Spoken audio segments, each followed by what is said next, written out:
महाराष्ट्र की राजनीति से आई बेहद चौंकाने वाली खबर।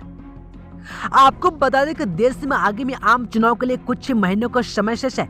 ऐसे में सभी सियासी दल पूरी तैयारियों में जुट गए हैं। इस बीच शिवसेना के नेता संजय राउत ने रविवार को दावा किया कि लोकसभा चुनाव के लिए सीटों के बंटवारे को लेकर महाविकास आघाड़ी के सहयोगियों के बीच कोई खींचातानी नहीं है।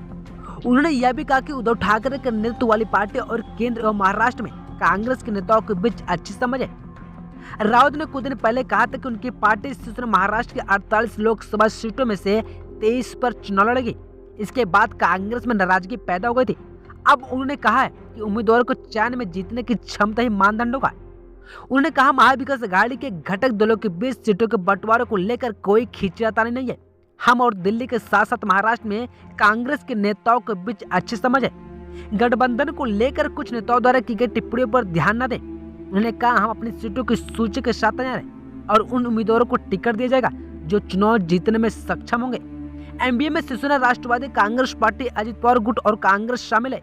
वही वंचित बहुजन आघाड़ी के नेता प्रकाश अम्बेडकर को एनडीए में शामिल किए जाने की संभावना के बारे में पूछे जाने पर राउत ने कहा हमारे और अम्बेडकर के बीच सब कुछ ठीक है।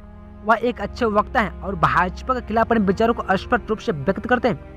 वहीं राउत ने आरोप लगाया कि उद्योगों को महाराष्ट्र गुजरात लाया जा रहा है, लेकिन केंद्रीय मंत्री नारायण राणे, मुख्यमंत्री एकनाथ शिंदे और उप मुख्यमंत्री देवेंद्र फडणवीस और अजित पवार में अपनी आवाज उठाने का साहस नहीं है।